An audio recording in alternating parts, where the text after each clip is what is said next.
Buenas noches, comunidad educativa. Gracias por acompañarnos en un webinar de Docente al Día. Esta noche vamos a conversar sobre una temática relevante, útil, que nos interesa a todos: las neurociencias y su contribución al bienestar socioemocional docente y el aprendizaje. Mi nombre es Alejandra del Río Cisniegas, soy psicóloga y miembro del equipo de bienestar socioemocional de la Dirección de Formación Docente en Servicio, y los voy a acompañar en este espacio. Queremos enviar algunos saludos a las regiones que se vienen conectando, desde Cajamarca, Ayacucho, Huánuco, La Libertad. Gracias por estar con nosotros esta noche. Queremos que reciban el cordial saludo de nuestra directora María del Carmen Andrius González y del Ministerio de Educación. El propósito de este espacio esta noche es poder brindarles algunas orientaciones y estrategias sobre la contribución que tienen justamente las neurociencias en el bienestar socioemocional del docente y en el aprendizaje.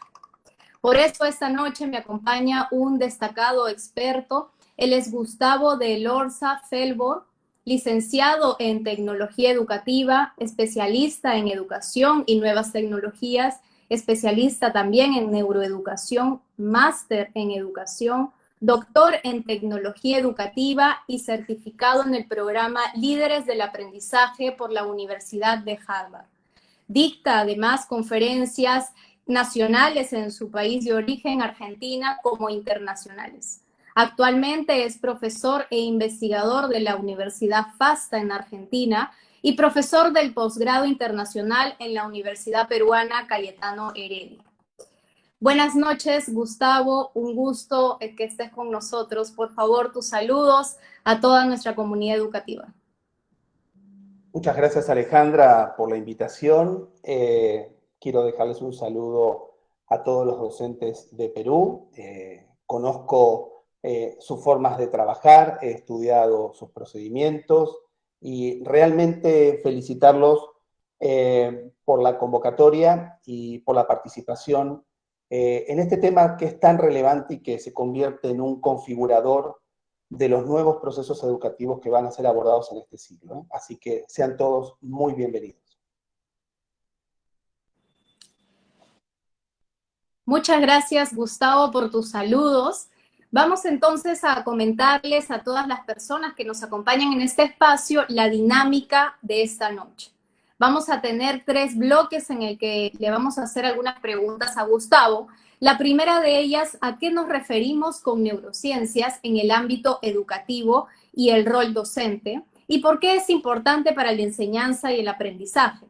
La segunda de ellas: ¿de qué manera las neurociencias aportan al bienestar socioemocional docente y en su rol como mediador del aprendizaje? Y la tercera: ¿qué estrategias de la neurociencia se pueden implementar para promover el bienestar socioemocional de los docentes y en la interacción con sus estudiantes? Asimismo, vamos a tener, como ustedes ya conocen, un cuarto bloque en el que vamos a poder responder alguna de sus preguntas, y para eso les solicitamos que puedan colocarnos en la caja de preguntas, en el chat que tienen en este momento, algunas inquietudes que vayan surgiendo a lo largo del webinar. Por favor, les pedimos, no olviden llenar la encuesta que se encuentra en la descripción del evento o en el comentario que hemos colocado fijado en el Facebook. En esta encuesta ustedes van a poder responder algunas preguntas, como algunos datos sobre la región desde donde nos acompañan, la UGEL desde donde se conectan y otros datos relevantes. Asimismo, al terminar de llenar esta información, les va a aparecer un link. Y con dicho link, al terminar el webinar, van a poder acceder a las diapositivas de esta presentación. Entonces, sin más, vamos a iniciar con nuestro webinar, el bloque número 1.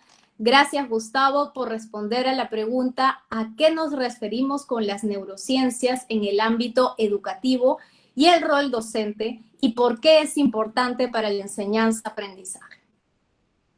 Muchas gracias, Alejandra. Así que entonces comenzamos con la presentación. Me vas a dar unos segundos para empezar a compartir esto que hemos preparado para ustedes.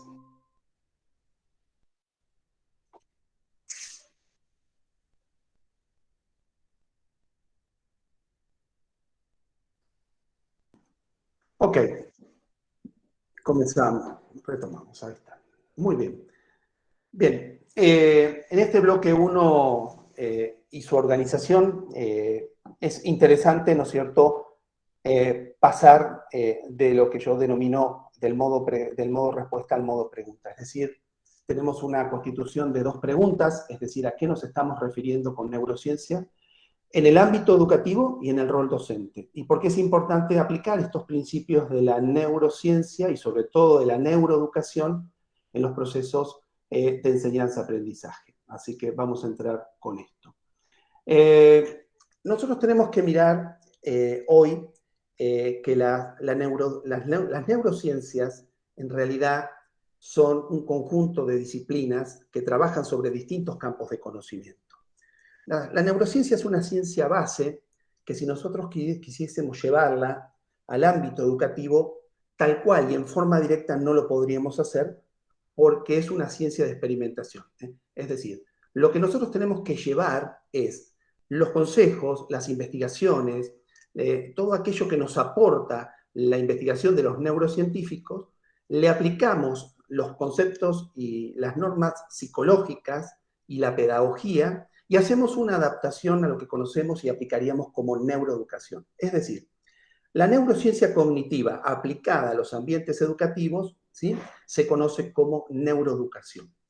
¿Por qué es importante hoy las neurociencias en el ámbito educativo y en el rol docente? Primeramente porque el rol docente está constituido, por lo menos hasta hoy, por personas. En un tiempo futuro veremos si las máquinas cumplen parte de este rol y si trabajan en complemento con nosotros. Pero por ahora está a cargo de los humanos, ¿sí?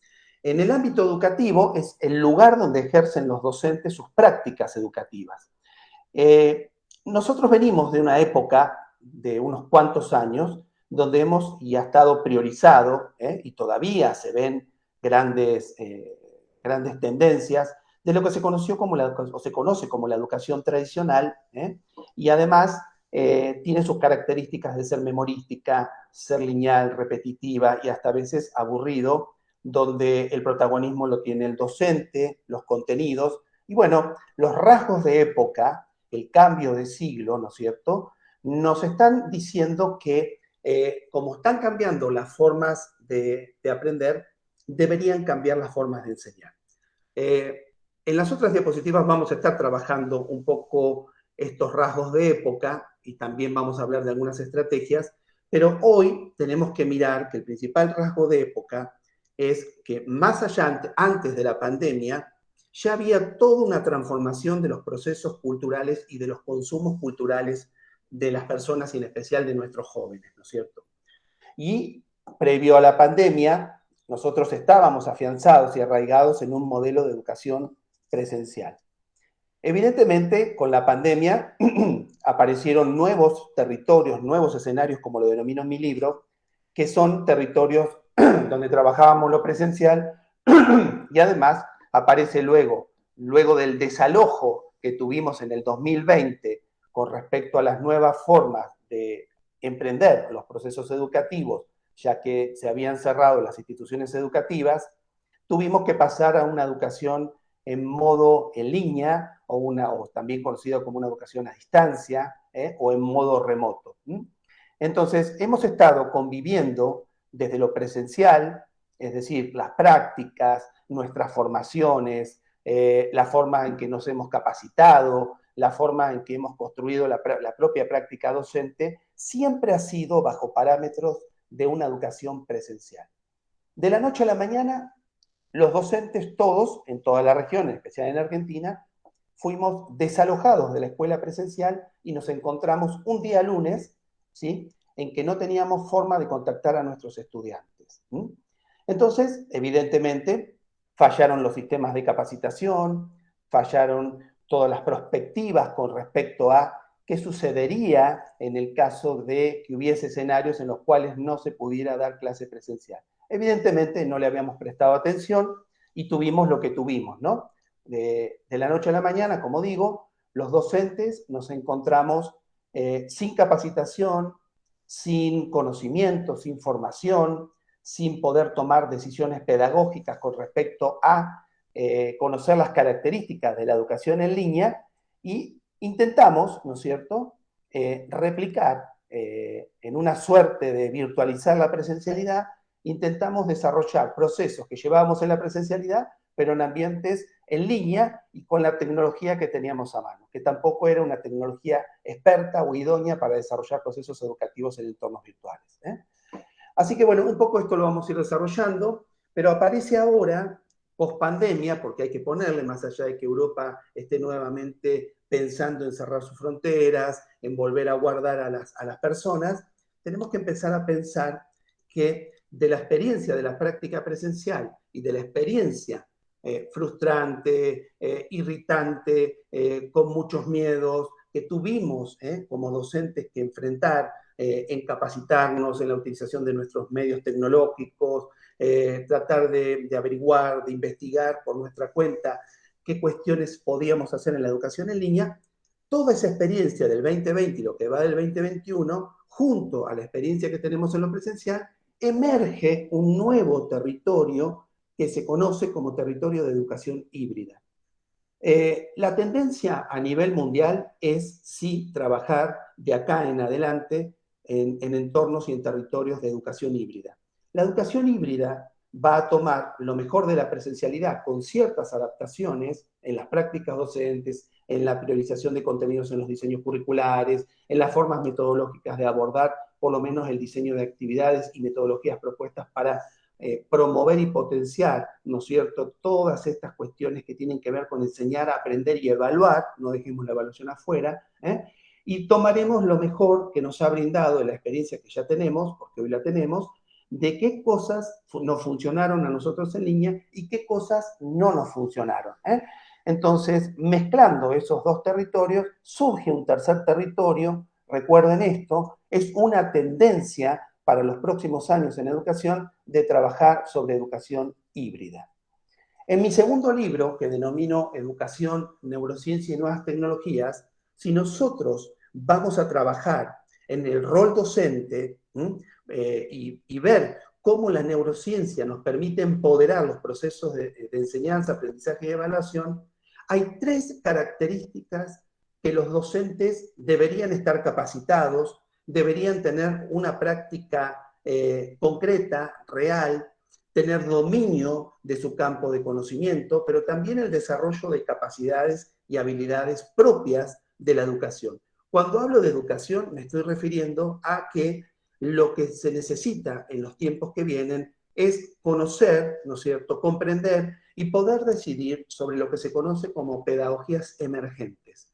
Por ejemplo, una pedagogía emergente que importa desde la neurociencia en el proceso de enseñanza-aprendizaje tiene que ver con la clase invertida, tiene que ver, ¿no es cierto?, con aprendizajes basados en pensamiento, tiene que ver con enseñar a pensar, tiene que ver con la implementación de las neurociencias, en específico de la neuroeducación, es decir, si nosotros vamos a desarrollar procesos neuroeducativos, es decir, conocer, comprender y decidir prácticas educativas que faciliten a cómo aprende un cerebro que aprende, sobre todo en la sociedad de la información y el conocimiento, evidentemente tenemos que saber, tenemos que estar capacitados y tenemos que tener el sentido de poder tomar decisiones, tanto en el área de las nuevas tecnologías como en el área de la neuroeducación. Entonces, esta nueva tríada educativa que les estoy mencionando tiene que ver con un proceso de la educación ampliando, empoderando y capacitando a los docentes y dentro de los ámbitos educativos, sobre todo en la manifestación de su rol para crear prácticas educativas que tengan que ver con el uso y aplicación de las pedagogías emergentes. En cuanto a la neuroeducación, hay que desarrollar distintos tipos de estrategias. Hoy vamos a mencionar algunos, estrategias neuroeducativas que hagan que el cerebro se sienta cómodo, que sea ameno, que sea directo de acuerdo a cómo él aprende, cómo aprende el cerebro. Leslie Hart dice que si alguien intenta diseñar un guante, no lo puede hacer si no conoce cómo es una mano. Paradójicamente, los docentes en Argentina y seguramente en toda la región hemos estado diseñando prácticas educativas sin conocer cómo aprende un cerebro que aprende. Es decir, sin conocer mínimamente, porque no nos han formado en nuestras carreras de docente, no hemos visto muchas cuestiones relativas a cómo se conforma un cerebro, cómo aprende, cuáles son sus características, cuáles son los mejores modos y metodologías para presentar información, cuáles son las verdades universales de un cerebro que aprende, ¿eh? Y sobre todo, y con esto voy cerrando el primer bloque, qué cuestiones de las nuevas tecnologías a nosotros en el 2020, por una experiencia personal, porque nos ocupamos nosotros, porque investigamos, porque hicimos un esfuerzo de tipo colectivo, ¿qué fue lo que descubrimos en las nuevas tecnologías? Y acá aparecen dos cuestiones. De las nuevas tecnologías sacamos que tuvimos que primeramente manejar y conocer y comprender la utilización instrumental de las tecnologías. Pero no termina ahí, porque el verdadero iceberg, la verdadera forma del iceberg, lo que realmente necesitamos es una formación, una capacitación en cómo aplicar desde la neuroeducación las perspectivas pedagógicas y didácticas cuando utilizamos nuevas tecnologías en los procesos de enseñar, aprender y evaluar. Es decir, a partir de ahora vienen cuestiones como configuradores neuroeducativos, la nueva triada que tiene que ver con una educación emergente, con pedagogías emergentes, la aplicabilidad y conocimiento por parte de los docentes en estrategias neuroeducativas y sobre todo la utilización de las nuevas tecnologías como elementos que empoderan estos procesos de enseñar, aprender y evaluar, pero que además están conformadas y sostenidas profesionalmente con conocimiento a través de decisiones correctas en la utilización pedagógica de las mismas.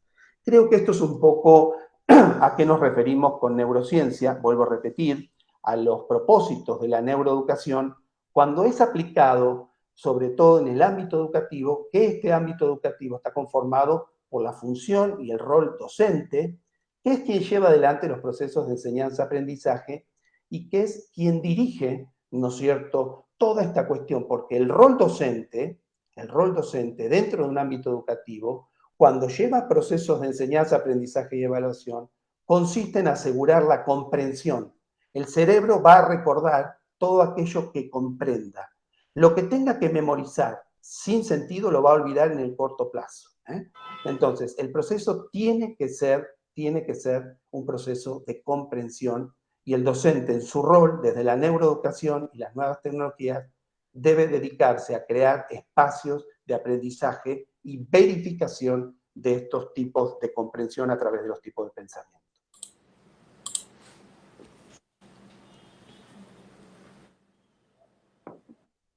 Bien, continuamos entonces, Alejandra.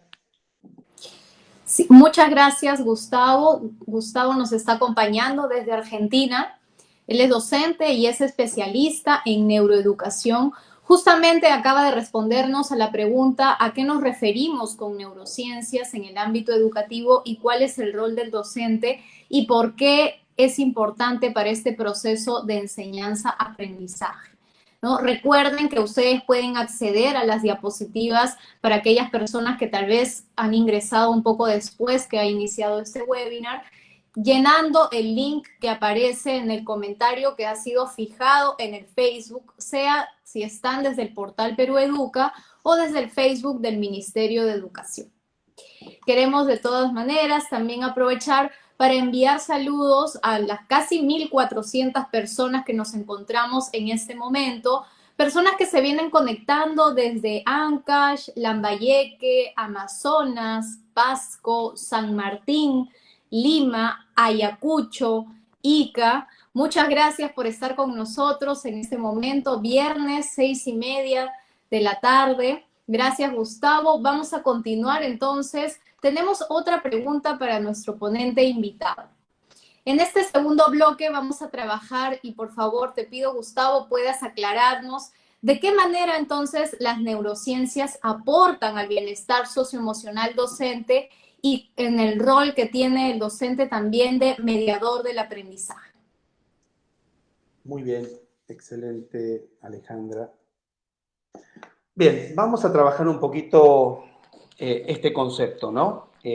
Las neurociencias, sobre todo en cómo está constituido, ¿no es cierto?, nuestro cerebro, cuáles son algunas de las manifestaciones que las partes de nuestro cerebro pueden contribuir al bienestar socioemocional del docente, por supuesto, y cómo cómo nos podemos apropiar de este conocimiento que nos brindan hoy las neurociencias, que son incipientes en lo que vienen apareciendo en las investigaciones, de cómo el rol del docente se empodera a través de convertirse en un mediador del aprendizaje.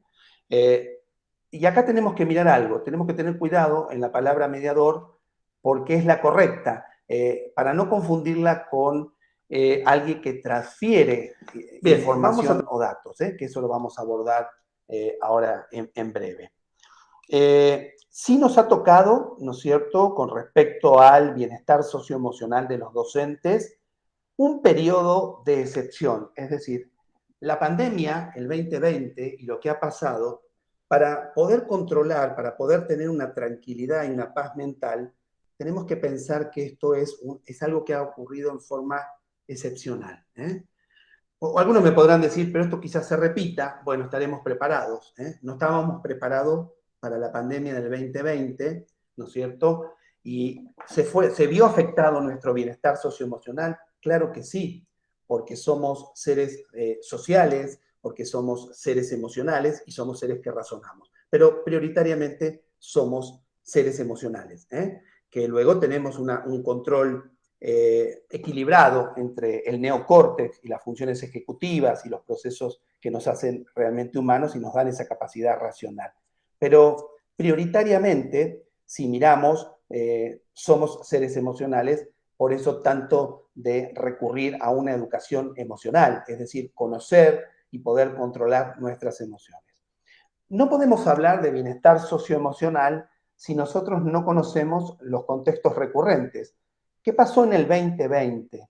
Bueno, se vieron temas muy marcados con el tema de la salud, el tema de la enfermedad y el tema de la pérdida. No es nada menor esto, ¿no es cierto? En el tema de la salud y de la enfermedad y de la pérdida, sucede algo. Aparece un pequeño virus muy potencial que se mueve de manera surrepticia. En los primeros tiempos no se tenía ningún tipo de información. Esto es algo terrible para el cerebro que constantemente está buscando patrones, evitando las situaciones de alerta y amenaza, y el cerebro se queda tranquilo cuando tiene cierta tranquilidad con respecto a lo que está sucediendo en un contexto. Pero acá, a nivel mundial, las personas, los seres humanos, entramos como en un frenesí, en una desinformación, y recuerden esto, como no sabíamos cómo estaba configurado el COVID, cómo era que se contagiaba, la información que un día nos decían, al otro día era otra, eso realmente nos desorientaba y realmente el docente cuidaba su salud, lo mismo que los alumnos y las familias. Después, aquellos que tuvieron, bueno, la mala racha de contraer el COVID, ¿no es cierto? Evidentemente trajo modificaciones en los senos familiares, en los senos laborales. Por supuesto, ni hablar de aquellos que lamentablemente sufrieron pérdidas, prácticamente casi todos de los que estamos acá, en un grado más cercano o en un grado más lejano, conocemos o tenemos a alguien de relación en el cual hemos sufrido una pérdida, ¿no es cierto?, por el tema del COVID, con lo cual eso generó, ¿no es cierto?, digamos, algo inestable para el cerebro, pero tiene que ver por la falta del conocimiento. Luego apareció la promesa de las vacunas y la vacuna en realidad, si lo miramos sociológicamente, no era la esperanza de curarnos de la enfermedad, sino que un poco la vacuna nos devolviera la vida que teníamos antes. Eso es un concepto que hay que tenerlo en cuenta. Ante estos escenarios de salud, enfermedad, pérdida, contextos recurrentes, amenazas, el cerebro comenzó a tomar una escalada que tiene que ver, ¿no es cierto?, con una inestabilidad emocional, a lo cual se le sumó esto que decía en el bloque anterior, ¿no? ¿Cómo hacemos ahora cuando nosotros toda nuestra formación y nuestras prácticas educativas y el tiempo que tenemos de experiencia como docente lo hemos transitado y lo hemos desarrollado, ¿no es cierto?, en escenarios de presencialidad. Ahora no podemos volver a la escuela, ni siquiera podemos tener un contacto con nuestros estudiantes para tratar de explicar algunas cuestiones que habíamos planificado, que queremos lograr. Entonces nos encontramos que tenemos que hacer y echar mano de las tecnologías. Algunos en su gran mayoría no las manejaban. Sí las manejan socialmente para sus cuestiones personales, pero no las manejaban con sentido educativo, sentido pedagógico. Entonces, esa dificultad suma al desconocimiento al cual ya veníamos, el cerebro empieza, ¿no es cierto?, a trabajar sumando problemas que no puede resolver, problemas que no entiende, patrones que no puede hibanar, porque cuando el sistema que trabaja en red y siempre nuestro sistema visual está detectando patrones y buscando nuestros conocimientos previos, nuestras creencias y nuestras conductas, para tratar de dar un contexto a esa situación que pasa, que en este momento era casi todo innovador, disruptivo y todo nuevo. Esto sumó una gran dificultad, ¿no es cierto?, porque trajo frustración, trajo irritabilidad, pena, dolor, ansiedad, desorganización. Y esto fue en una escalada y mucho se ha convertido en un círculo vicioso donde muchos docentes, aún en las universidades que trabajo, terminaron pidiendo una licencia médica, no tanto quizás por una cuestión de salud o miedo a contagiarse, sino por la dificultad que no podían manejar las tecnologías, que no entendían cómo es que se llevaba adelante un proceso de educación en línea, que no entendían cuáles eran las perspectivas pedagógicas, qué tipo de características didácticas se necesitan para trabajar con la tecnología cuando se está llevando adelante procesos de enseñanza, aprendizaje y evaluación. Realmente ha sido, digo, una de las cuestiones que más le ha costado a los docentes, que les cuesta todavía, sumado a que en el desconocimiento los docentes enviaron tsunamis, cataratas de información por los medios que tenían. El WhatsApp se convirtió en la estrella de la virtualidad, fue como una pseudo plataforma, algunos de correo electrónico, las familias que protestaban contra las instituciones educativas, los equipos directivos que no sabían muy bien cómo controlar ese barco, ese timón en medio de una tormenta, que era la tormenta del COVID, pero sobre todo en la falta de un conocimiento de la gestión tecnológica cuando se están llevando adelante procesos de formación. Entonces, a todo esto, tenemos un juego, que es el juego de Sara y Matías, lo pongo así para que lo puedan recordar. Sara es el sistema de activación reticular ascendente. ¿Qué es Sara? Sara es todo el sistema perceptual, los filtros perceptuales que utiliza el cerebro para poder monitorear el contexto y el exterior a nosotros. Y en eso, ¿no es cierto?, está buscando siempre Sara, su principal función. Sara trabaja de controlar y mantener el sistema de los estados de alerta. Todo lo que sea una alerta, Sara, el sistema de activación reticular ascendente, hace una conmutación en los modos, nos saca de cualquier modo social, del modo aprendizaje, y nos instala en un modo de alerta y defensa. Entonces, Sara, con todo esto que acabamos de decir, Sara ha estado muy, muy inquieta con respecto, ¿no es cierto?, a constantemente estar detectando patrones de amenaza, si me acercaba con alguien, si había un grupo de personas y alguien estaba tosiendo o alguien se sentía inquieta, ya Sara empezaba, ¿no es cierto?, a llamar a Matías. Matías es un nombre que cada letra representa una de las emociones básicas.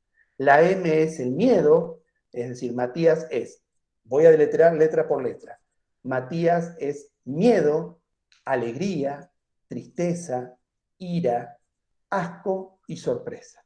Estas son las emociones básicas, ¿no es cierto?, que operan sobre nuestro sistema de activación reticular ascendente. Sara, cuando ve una amenaza, vuelvo a repetir, Sara es un grupo de neuronas que viven, digo yo, su casa está en el tallo del encéfalo. Ellos están controlando y tienen vecinos, lo pongo en este juego de palabras para que a ustedes se les haga más o menos el tema de los nombres. Sara se conecta con sus vecinos, que son el encéfalo, perdón, el hipotálamo y el encéfalo. Y a partir de ahí hace todo este movimiento junto a Matías. ¿Qué quiero decirles con esto? Porque esto sería prácticamente una charla de un webinar hablando de Sara y Matías y el juego que ellos hacen. Yo tengo que tratar, ¿no es cierto?, de conocer que el cerebro siempre va a intentar buscar patrones para detectar amenazas y que muchas veces las amenazas no son reales. El cerebro no distingue entre lo real y lo ficticio. Entonces, Sara, muchas veces, si uno ha estado pensando mucho en una determinada situación, es probable que Sara, el sistema de activación reticular, ¿vieron cuando ustedes quieren comprar un auto y van y miran un auto rojo después que salen a la calle? En todos lados ven ese auto rojo y ese modelo. Bueno, es porque Sara lo ha identificado y ha puesto su atención en un objeto determinado. Cuando se combina con Matías, puede ser un proceso muy positivo, como por ejemplo la alegría y la sorpresa, para poder ser utilizado como mediador del aprendizaje, porque si el docente en sus actividades incorpora el combustible, como aprende el cerebro, que es la sorpresa, el juego, el desafío, la visualidad, como vamos a ver en un ratito, van a ver que recuperan inmediatamente el foco atencional de sus estudiantes.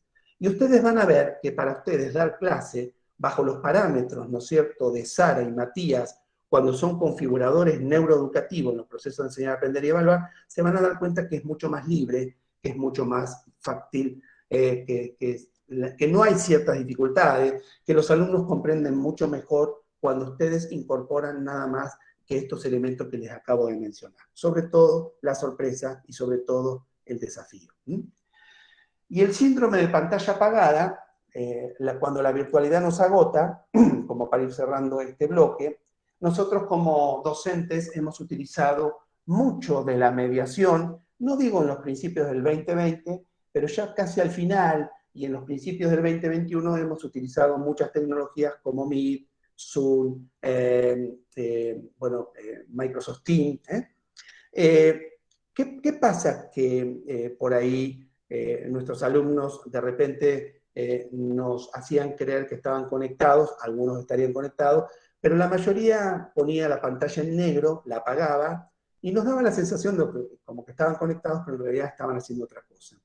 Hay algo que pasa con el síndrome de pantalla apagada, y es cuando la virtualidad nos agota, capaz ustedes, como mediadores del aprendizaje a través de la utilización de una tecnología, se han sentido, ¿no es cierto?, agotados luego de dar una clase, quizás porque le estaban hablando a una pantalla en la cual no había ningún tipo de interacción, pero lo que sucede con las pantallas cuando estamos haciendo videoconferencia es que a los que tenemos del otro lado, cuando estamos en presencial, aunque la boca no hable, el cuerpo sí habla en los seres humanos. Entonces, como nosotros somos animales sociales y sobre todo visuales, cuando estamos teniendo una conversación cara a cara en lo presencial, nuestro cerebro no solo está procesando lo verbal, sino que nuestra visión periférica está monitoreando toda una serie de señales, una búsqueda de patrones que se integran, ¿no es cierto?, a esta configuración, que lo hacemos de una manera simple, el gasto energético no es mucho, esto lo hace Sara, el sistema de activación reticular, ascendente, constantemente está monitoreando no solo lo que escuchamos, sino la forma en que movemos las manos, la forma en que movemos el cuerpo, los posicionamientos, si nos paramos, si estamos sentados, pero constantemente le estamos dando a Sara muchas señales de información. Ahora, cuando esto es trasladado a un espacio de un webinar o de un seminario web, primeramente, nuestro sistema de activación reticular intenta procesar lo verbal, pero no puede llegar a procesar los otros lenguajes a los cuales estamos acostumbrados, y el sistema Sara entra convocante a otro sistema, que es el sistema de alternancia continua de la atención. Constantemente está tratando de verificar cuáles son esas señales a las que está acostumbrado y que no las puede reconocer. Entonces entra en una hiperatención, se exige, ¿no es cierto?, todo nuestro sistema cerebral, porque no puede detectar aquella información a la que tiene y que necesita para conformar ese patrón de que no hay amenazas en la persona con la cual estamos dialogando.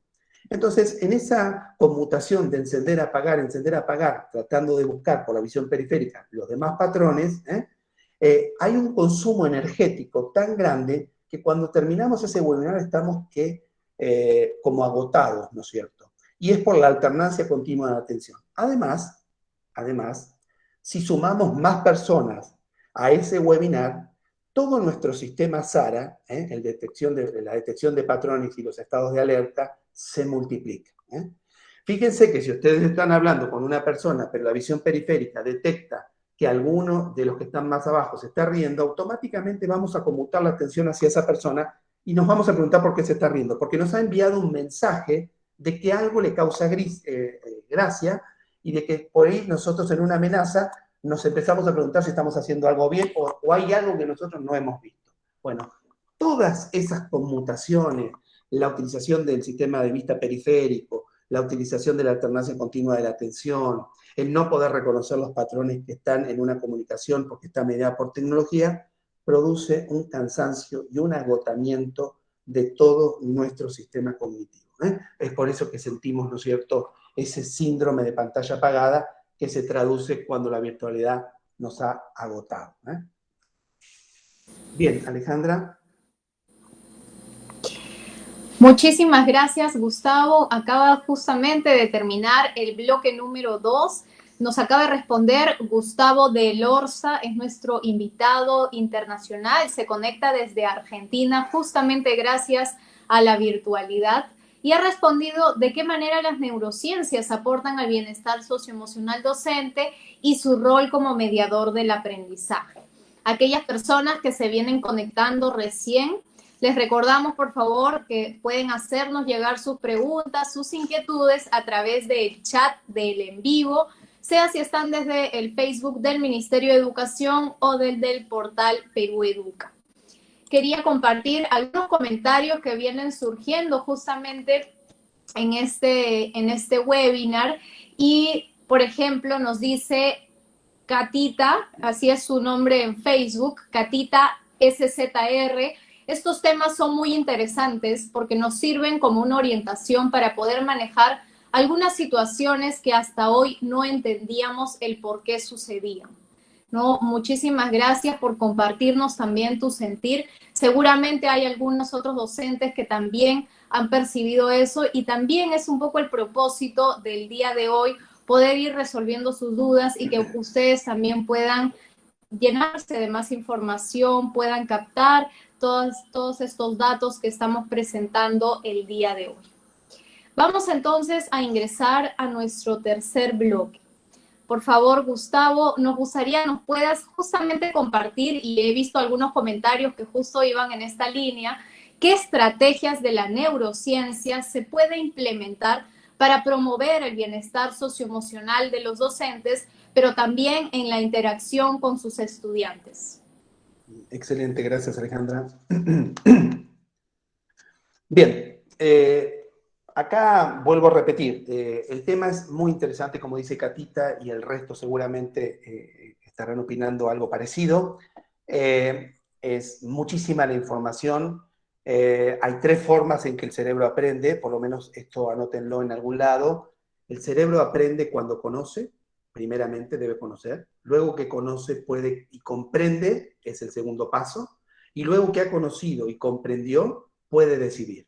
Es decir, si ustedes van a crear, ¿no es cierto?, dentro de las interacciones, una clase, un proceso de enseñanza, aprendizaje y evaluación, tengan en cuenta de diseñarlo de esta manera. Permitan que sus estudiantes primero conozcan el tema, hagan indagaciones, no tengan miopía de la suposición, no supongan nada, no supongan que porque tienen una franja etaria determinada, estos alumnos ya deben conocer ese contenido.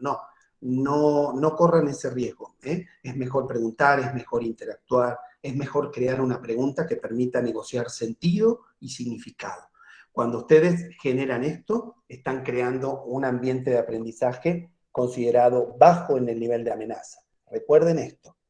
Cuando hay una amenaza, el cerebro desconecta. El cerebro reptil, donde habita Sara, y el sistema límbico, donde están las emociones, desconectan al neocórtex, el cerebro racional, lo desconectan, apagan esa red neuronal integral y pasan del modo aprendizaje al modo defensa, al modo alerta.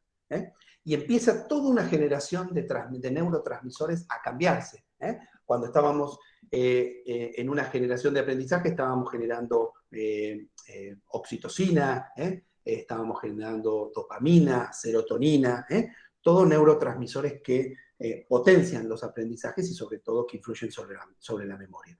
Cuando aparece un estado de amenaza, se cambian los neurotransmisores, hay una desconexión y se empiezan a generar otro tipo de neurotransmisores como el cortisol, la adrenalina, la noradrenalina, que son todos unos neurotransmisores que van a trabajar sobre el sistema nervioso y van a trabajar, ¿no es cierto?, a poner al cuerpo y al cerebro en modo defensa. Dilatación de pupilas, aceleramiento del ritmo cardíaco, aumento de la respiración, aumento en la musculación, aumento en la fuerza, concentración sobre las piernas. Todo esto tiene que ver que si yo tengo alumnos en un entorno de amenaza, no porque les vamos a disparar o los vamos a herir con un arma, pero sí la condición en que el tono con que ustedes se dirigen, el tono siempre anticipa contenido. Recuerden esto, si nosotros queremos modificar las conductas de nuestros estudiantes, no vayamos a las conductas, vayamos a sus creencias, porque las creencias, las conductas siempre son la consecuencia directa de lo que creen. Entonces, indaguen por ahí. Deben crear ustedes entonces para facilitar, para poner los procesos de enseñanza-aprendizaje y no morir ustedes en el intento desgastando energía, estresándose, frustrándose, volviéndose fuera de una clase irritables porque no lograron el propósito o la intencionalidad educativa que tenían. La mejor estrategia que les puedo decir es creen un ambiente de aprendizaje que sea resonante. Es decir, un ambiente, cuando es resonante, es un ambiente que está bajo en el nivel de amenaza, es alto en el nivel de desafío, pero siempre con ayuda. Javier Onrubia habla de la ayuda ajustada. Mantengan una distancia con sus alumnos, estudiantes, donde no maten la autonomía, que estén tan cerca que le maten la autonomía, ni tan lejos donde ellos sientan el abandono, porque el abandono a ellos les ponemos un desafío, pero si no los asistimos, si no tenemos una cierta personalización del acompañamiento que queremos hacer, ellos van a sentir que no pueden, que están solos, que no hay a quien preguntarle y sobre todo que no van a poder resolverlo y eso los va a poner en modo frustración. Cuando el cerebro se pone en modo frustración, lo considera una amenaza y se va, no vuelve a aquello que lo frustró. Entonces ahí tenemos una pérdida muy grande de aprendizaje. Y por supuesto, en estos entornos resonantes son lo contrario a los entornos amenazantes. Tenemos que mirar la cantidad de estudiantes, tenemos que mirar la espacialidad, no pueden haber muchos estudiantes hacinados en un lugar donde hay poca luz, donde no hay buena ventilación de aire, donde hace mucho calor, no puede haber estudiantes que tengan hambre, que tengan sueño, o que tengan algún tipo de amenaza, porque todo esto que les digo, si ustedes lo detectan y no se cambia, no estamos en un entorno resonante, sino que estaríamos en un entorno amenazante, con lo cual, vuelvo a repetir, que cuando estoy en modo amenaza, jamás puedo estar en modo aprendizaje. Esa sería la primera estrategia. Ustedes, como docentes, y para su bienestar socioemocional, su ganancia de energía, que ustedes disfruten de ser docentes junto en las relaciones que llevan adelante con sus estudiantes, deben prioritariamente crear espacios y escenarios de aprendizaje, pero que sean resonantes, ¿sí? La segunda estrategia, ¿qué es lo que puede activar la amígdala del estudiante en el aula cambiando el modo aprendizaje al modo alerta? Esto que les estoy diciendo, ¿no es cierto? La amígdala se encuentra en el lóbulo temporal y la amígdala, ¿no es cierto?, es un pequeño elemento que tiene el control prácticamente del sistema emocional. Entre la amígdala y el sistema emocional no hay peaje cognitivo. Es decir, no pasa por ningún filtro de razón o ninguna de análisis. Automáticamente, por un sistema preparado con Sara y con Matías, la amígdala es un modo o un dispositivo, digamos, por llamarlo así, reactivo. Reacciona inmediatamente. Si no está educado la parte emocional, la educación emocional, la amígdala tiene el control total de toda situación. sobre todo si hay un contexto amenazante. Entonces, la amígdala y en el sistema emocional lo podemos provocar cuando además nosotros como docentes tendríamos que estar entendiendo que para algunos autores la amígdala se está convirtiendo, están empezando a descubrir que es un modulador de las memorias. Es decir, hay una expresión directa entre la relación emocional y lo que recordamos. Bueno o malo, por eso recordamos las cosas que nos pasaron en la infancia o los momentos más importantes como los momentos más dolorosos, que bueno, eso a veces hay que tratarlo. Un alumno se le activa la amígdala y lo ponemos en modo alerta cuando tiene miedo a equivocarse.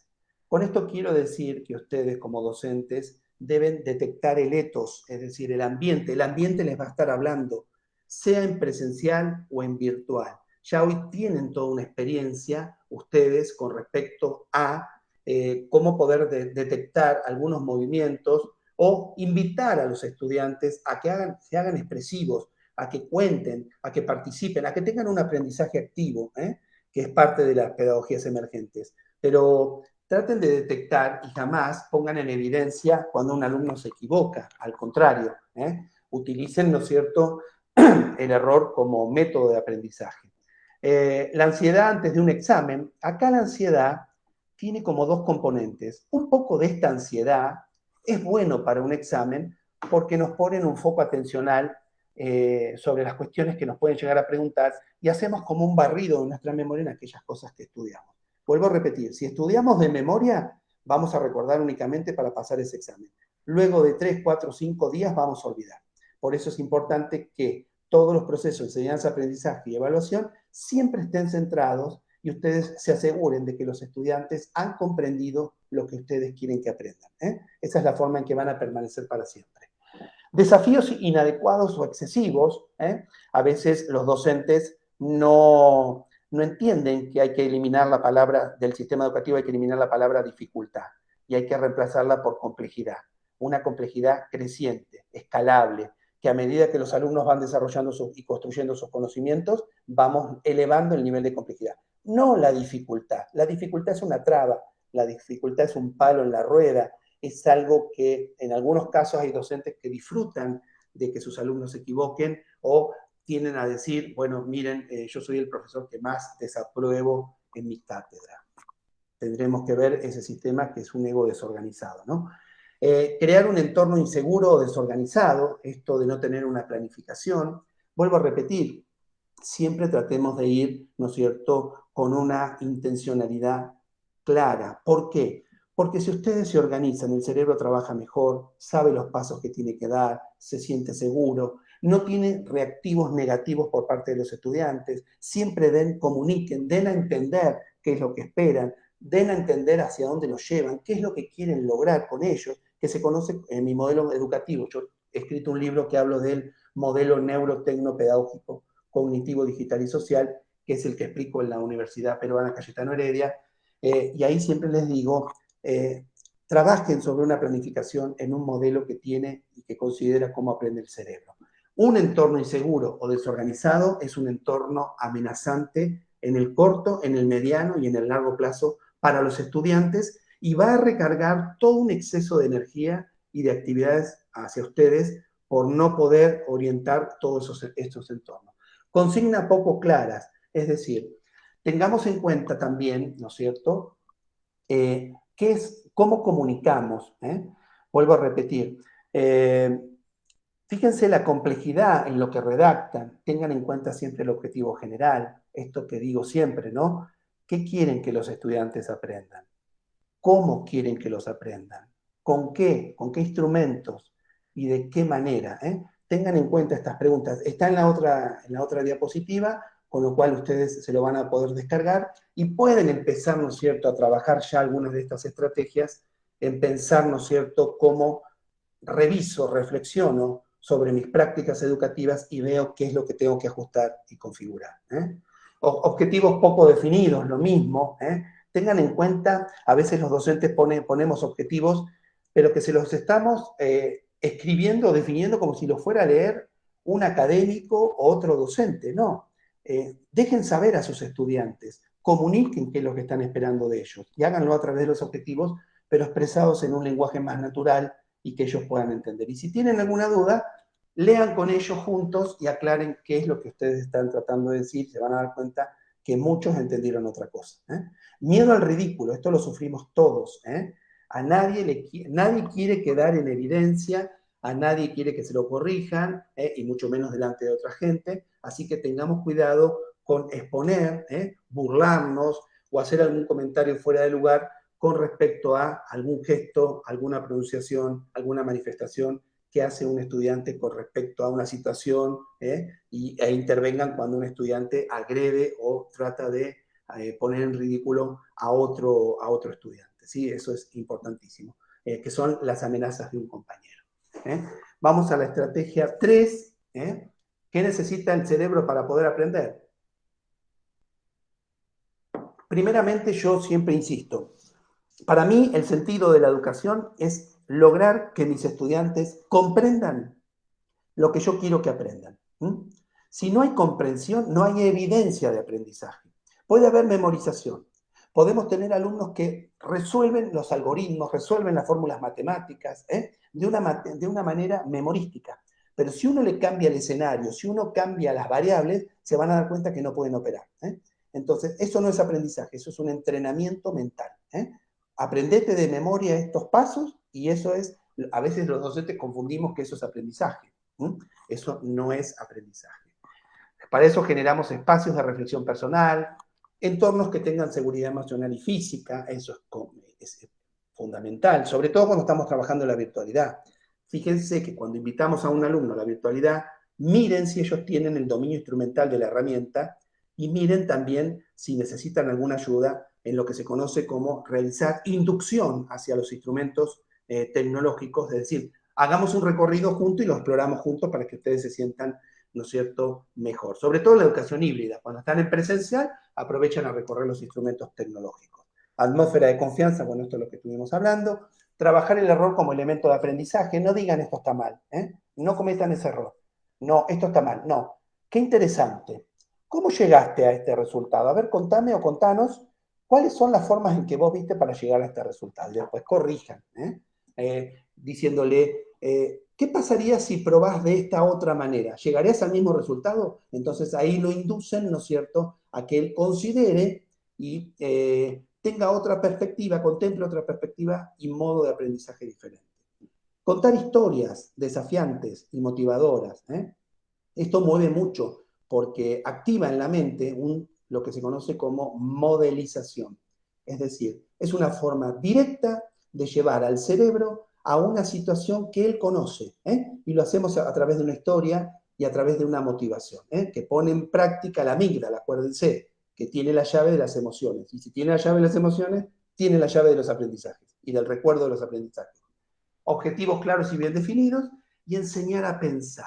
Es decir, ¿qué son los tipos de pensamiento? No digo que le digamos en qué tienen que pensar, no estoy diciendo eso. Enseñarles a pensar. Por ejemplo, miramos un video, 4 minutos, bueno, quiero que observen y que describan lo que han observado. Y automáticamente, como docente, creo un espacio, un territorio, para que los estudiantes pongan y muestren evidencias de que han comprendido la intencionalidad educativa que yo llevaba al aula como profesor. Otro tipo es que pueden mirar un video y pueden leer un PDF y decirle, bueno, expliquen e interpreten qué tienen de igual o de diferente, el video y el papel. Hagan comparación entre lecturas. Otro que a mí me gusta mucho es mirar un video, lanzar una pregunta disparadora, por eso hay que pasar del modo respuesta al modo pregunta, mucho más al modo pregunta, y decirle, bueno, ahora quiero, en grupo o en forma individual, quiero que razonen dándome evidencias. Cuando ustedes le ponen la pregunta, que se contesta mirando el video, cuando ellos elaboran la respuesta, le dicen, fantástico, fulanito, fantástico, menganito. Ahora decime, dame razonamiento, dame evidencia de por qué lo que estás diciendo lo tendríamos que aceptar. Y empieza todo un debate, una relación de negociación de sentido y significado muy, muy interesante. Considerar distintos puntos de vista es otro de los tipos de pensamiento. Formular conclusiones, interrogar si soy capaz de interrogar, y distinguir entre argumentos y prejuicios. Imagínense que todo el sistema educativo de Perú trabajara sobre mover indicadores cognitivos, conocer, aplicar, decidir, diferenciar, reconocer, y además utilizadora de los disparadores cognitivos, qué, cómo, por qué, cuándo, para qué, de qué manera, y utilizara los tipos de pensamiento, todos estos tipos de pensamiento, más que priorizar la memorización del contenido. Realmente sería brillante la capacidad mental y el desarrollo cognitivo que ustedes lograrían con esos estudiantes. Y ni hablar si lo hiciéramos a lo largo de todo el sistema educativo en un proyecto de articulación y coordinación entre niveles. Estrategia 4. La enseñanza y el aprendizaje basado en el desarrollo de actividades. Por lo menos en mi modelo y en los modelos de otros colegas, ya los contenidos no son el centro, sino que son las actividades. Porque son las actividades las que me van a llevar a buscar el contenido, sea en papel, sea en libro o sea en internet. Entonces, esta actividad es la que me dispara mi intencionalidad educativa, la que pone de manifiesto el qué quiero lograr, cómo lo voy a lograr y para qué. El diseño de actividades, recuerden esto, tiene que tener contexto, un contexto del estudiante. Y hoy tenemos que determinar dos tipos de contexto de un estudiante. Nuestros estudiantes tienen un contexto presencial, pero también tienen un contexto virtual. Hay un contexto en la virtualidad que ellos transitan, se manifiestan en lo cotidiano. Hay que saber cuál es ese contexto de nuestros estudiantes. Las actividades tienen que tener sentido, es decir, ¿para qué lo voy a hacer? Y significado, ¿por qué es importante que yo haga esta actividad? Bueno, esto tiene que ver con ustedes, con la mediación del rol docente. Para esto son las nuevas formas que yo dije, si cambiaron las formas de aprender, deben cambiar las formas de enseñar, sea en presencial, sea en educación en línea, o sea en lo que viene, la educación híbrida. El combustible cerebral para las actividades son el juego, la sorpresa, la motivación, el desafío y la visualidad. No dejen de lado lo visual. No dejen de lado el aprendizaje activo, porque tiene que ver con esto. Y por último, desarrollar actividades basadas en el modelo DAS. Deletreo DAS. La D, desafío. Siempre planteen un desafío.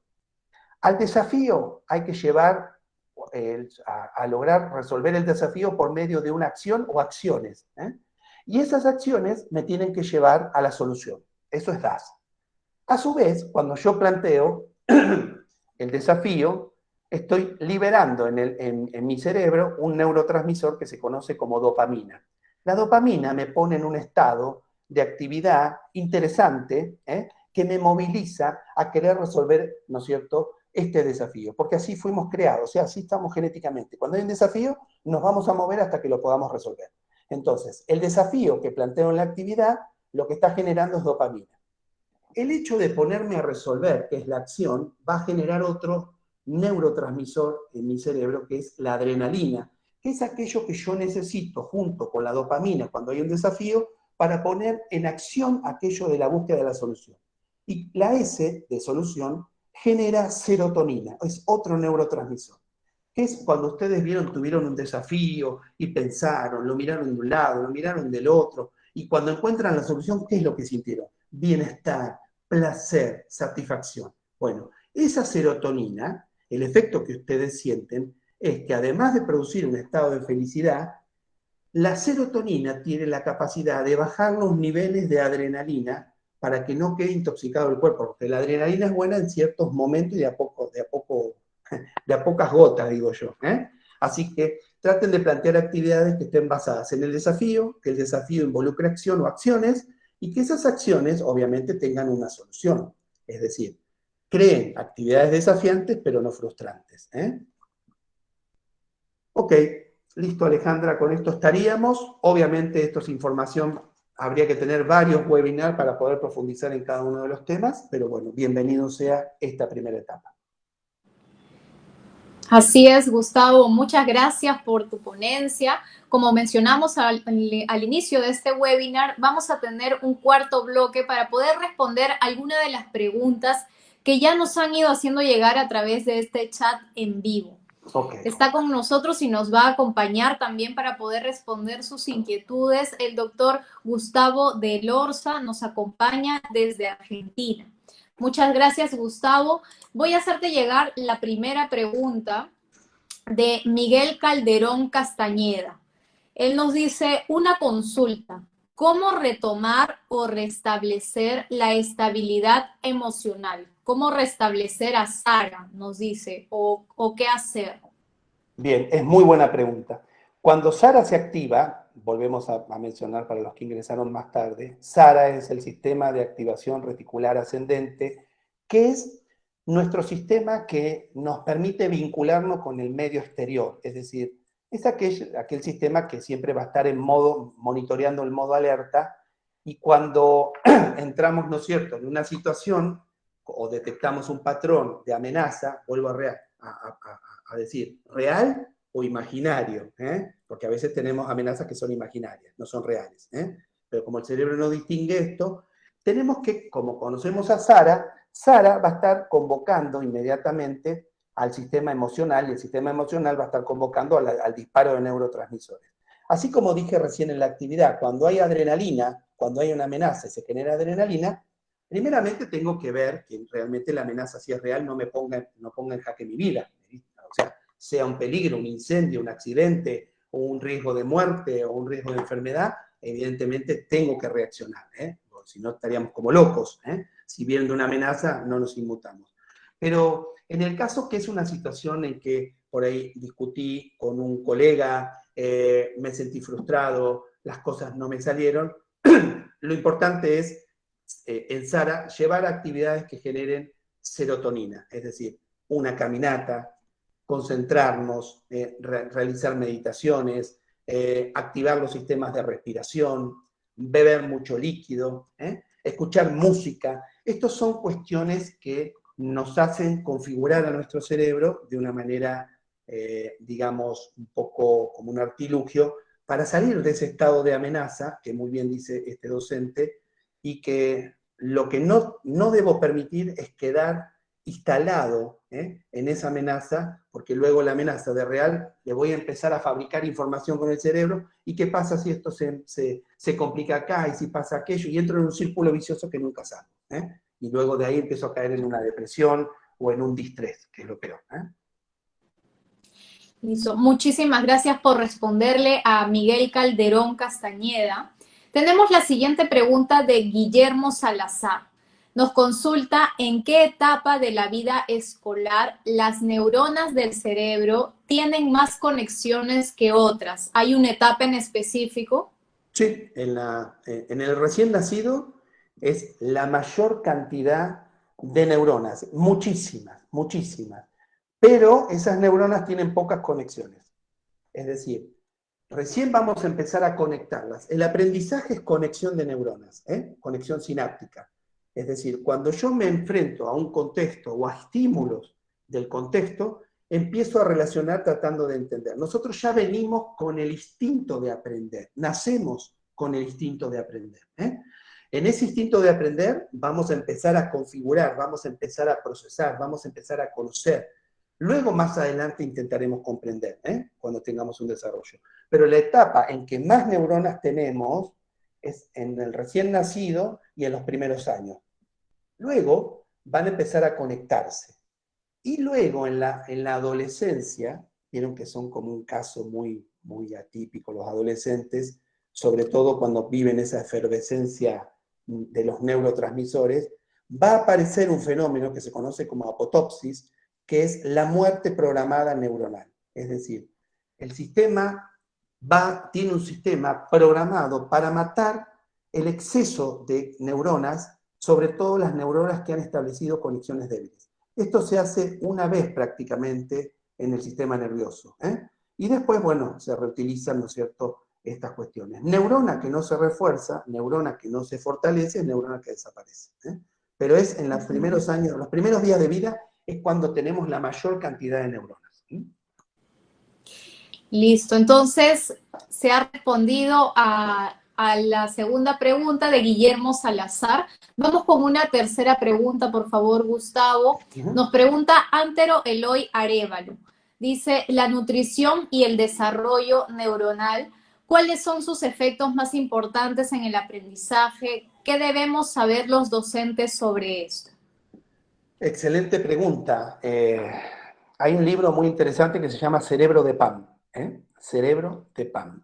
y tiene, ¿no es cierto?, la vinculación referida a que un cerebro que en sus primeros días de vida y en sus primeros años no está bien alimentado, no está bien nutrido, tiende a formar conexiones mucho más débiles, y todo el proceso sináptico, neuronal, de conexionamiento, va a afectar tarde o temprano, y lo vamos a notar en los años de la adolescencia, con falencias cognitivas, con dificultad para memorizar, con dificultad para realizar abstracciones. Ese va a ser el síntoma que más vamos a notar, una dificultad severa en poder realizar abstracciones, pensamiento lógico, comprensión de textos, dificultad en las lecturas. Esto tiene que ver no con fallas del sistema educativo, sino por ahí en la garantía, ¿no es cierto?, de posibilidades de igualdad, de que todos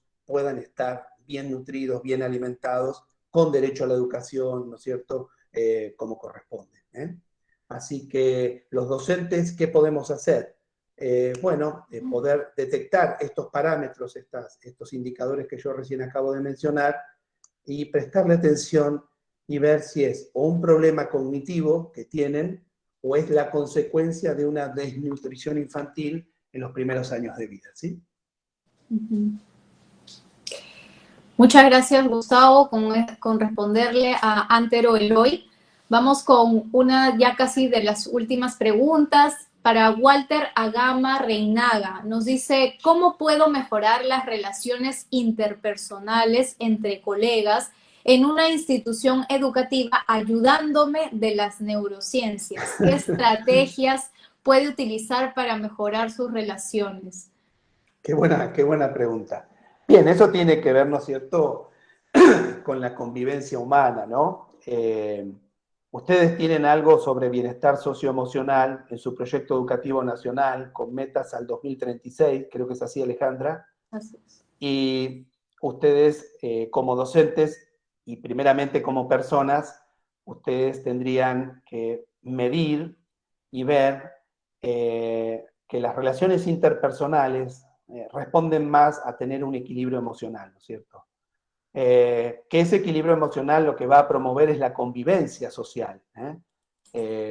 Cuando yo promuevo o entiendo formas de reaccionar sobre la convivencia social, ¿no es cierto?, me aparece una capacidad que es la de lidiar con los retos diversos, es decir, el reto de, como desafío personal, académico, profesional, y sobre todo la convivencia humana, ¿no? Y por eso último, ¿no es cierto?, cuando yo tengo ese equilibrio emocional, que sé dónde estoy parado, me conozco cómo actúo, determino cuáles son mis creencias en base a una ética, a entender al otro, no justificarlo, entenderlo, y no está mal retirarme o no hablar con algunas personas que manifiestan ciertos grados de violencia verbal, simbólica, ¿no es cierto? Voy a hacer de esta manera una contribución al bienestar colectivo, ¿no? Y a veces decirle la pregunta, ¿no? Cuando tengo un colega que es insistidor, que es punzante, que es tajante en sus comentarios, decirle simplemente, seguro que tenés un problema, ¿en qué te puedo ayudar? ¿Cómo te podría ayudar? Entonces me cambio el modo. No respondo una agresión con otra agresión, sino con una posibilidad de ayudarte. Y hablándolo, ¿no? Los procesos comunicativos, ¿sí?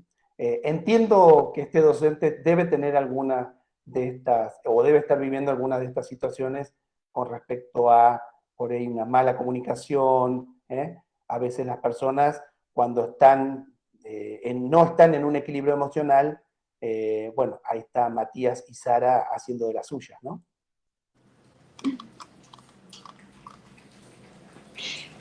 Seguramente está ahí Matías y Sara.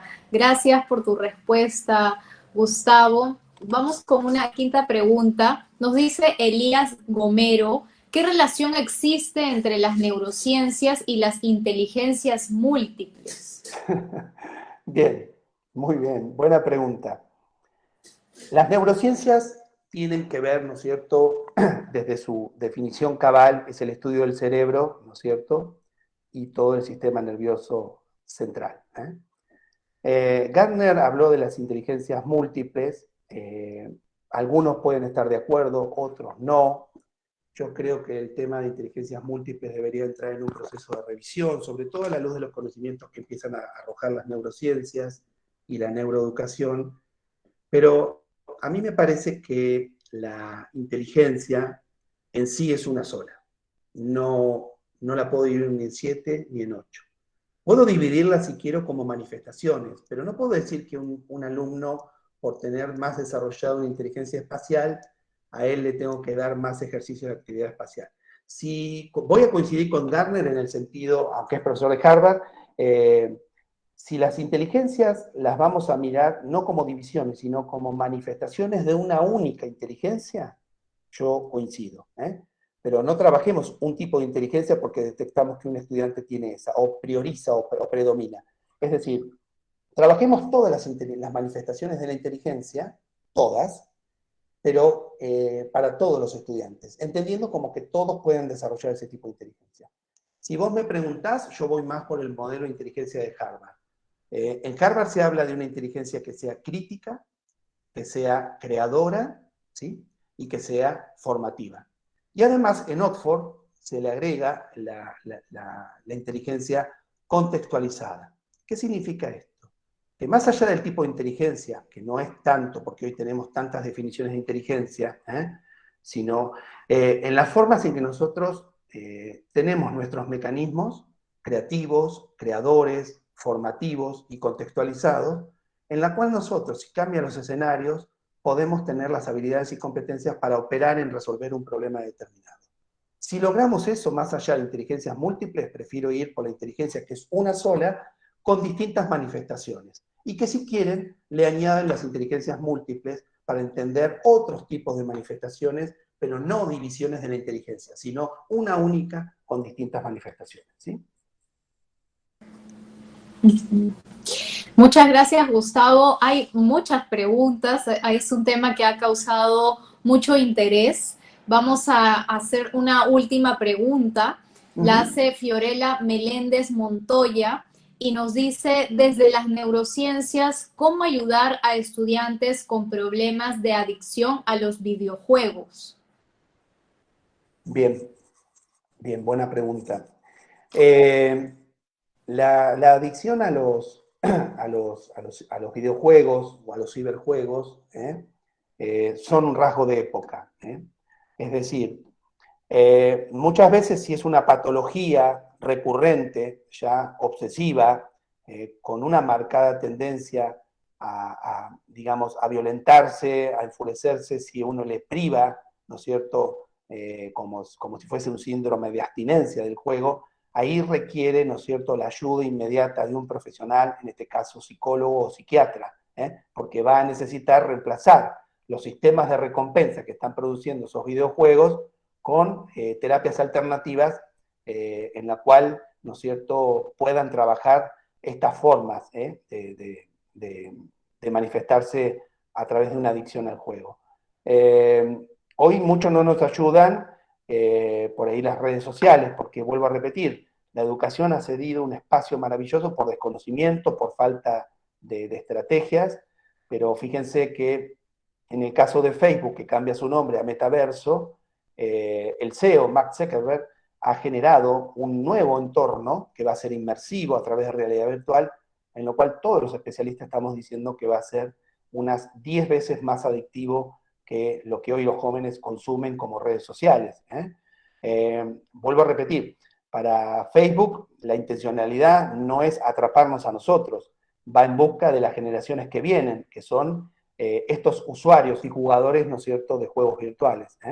Este metaverso, o meta, como se va a llamar, el nuevo modelo de redes sociales, que es una nueva redefinición de las redes sociales, desde la neurociencia y la neuroeducación, las consideramos que si no hay procesos mediativos, educativos, formativos, se convierten en un elemento muy nocivo para los jóvenes, y en algunos autores han definido que quizás Meta o la tendencia de estos nuevos universos virtuales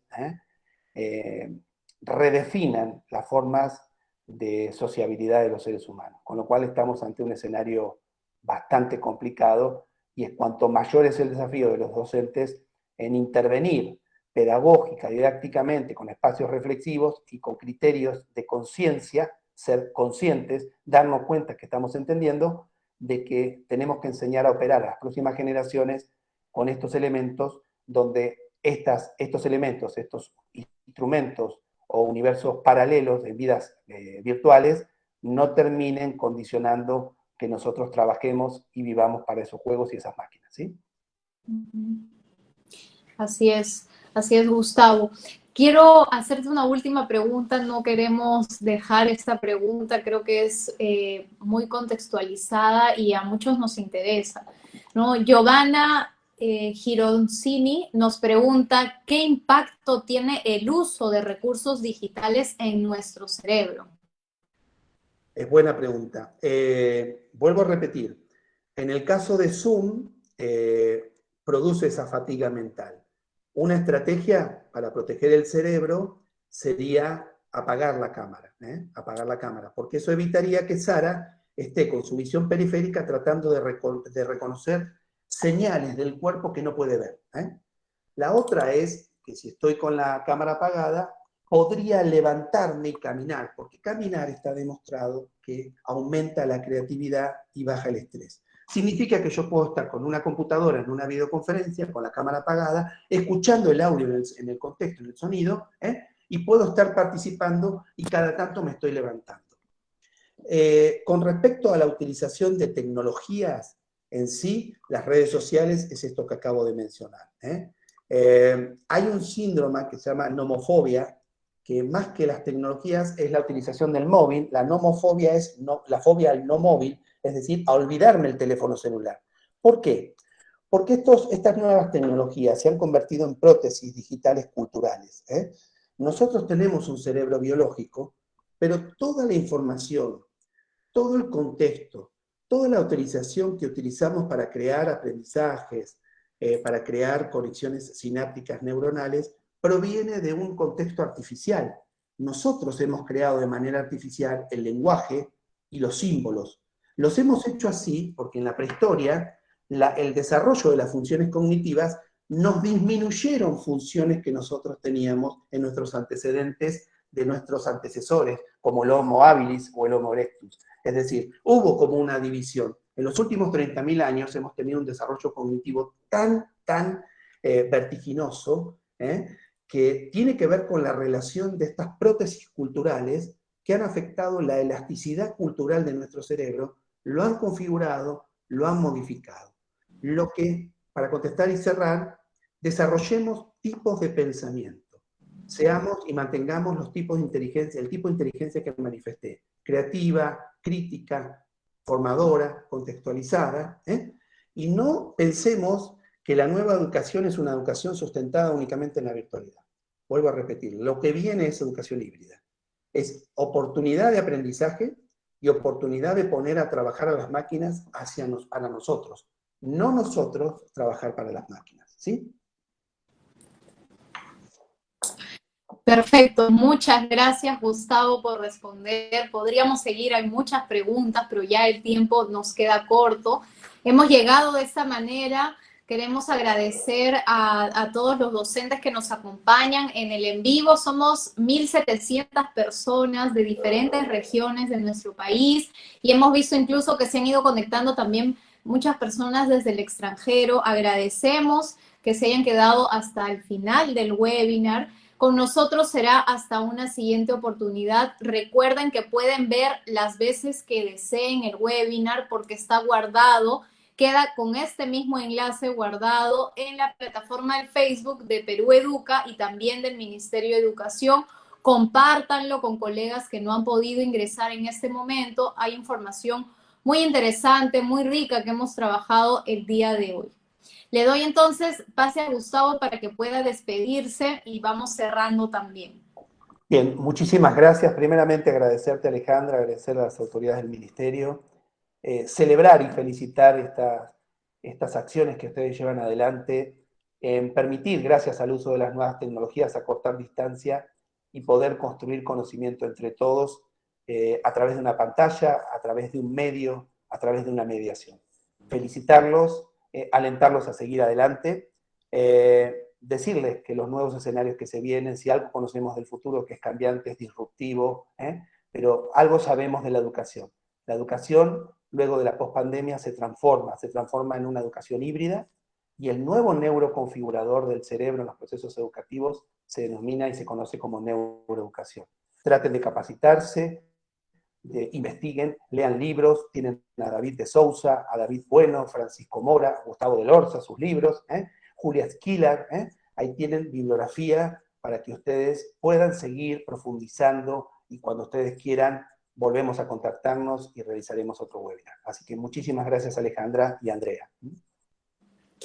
Muchas gracias al doctor Gustavo de Lorza. Él nos ha acompañado desde Argentina esta noche y queremos recordarles que ustedes pueden acceder a las diapositivas que ha presentado el ponente en esta noche llenando la encuesta que se encuentra en ambos Facebook. Hay un comentario fijado, ustedes pueden ingresar a ese link y van a poder acceder a las diapositivas de esta noche.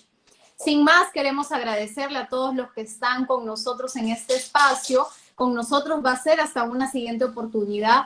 No olviden, el siguiente viernes a las 6 de la tarde tenemos otra temática vinculada a lo pedagógico, en el que también se conversará y podremos realizar otro webinar de Docente al Día. Vamos también a recordarles algunas medidas de bioseguridad. Saben que todavía estamos con la pandemia, con el COVID-19, y tenemos que seguirnos cuidando, no podemos bajar la guardia. Es necesario que sigamos usando la mascarilla, colocándola bien, cubriendo la boca, la nariz, lavado constante de las manos con agua y jabón, al menos 20 segundos, y promover la vacunación y acudir a vacunarnos porque las vacunas salvan vidas. Con esto entonces vamos a ir cerrando. Le pido por favor que en símbolo también de sumarnos a este cuidado, el doctor Gustavo de Lorza, nos podamos colocar nuestras mascarillas, y con eso nos despedimos hasta un siguiente webinar. Buenas noches.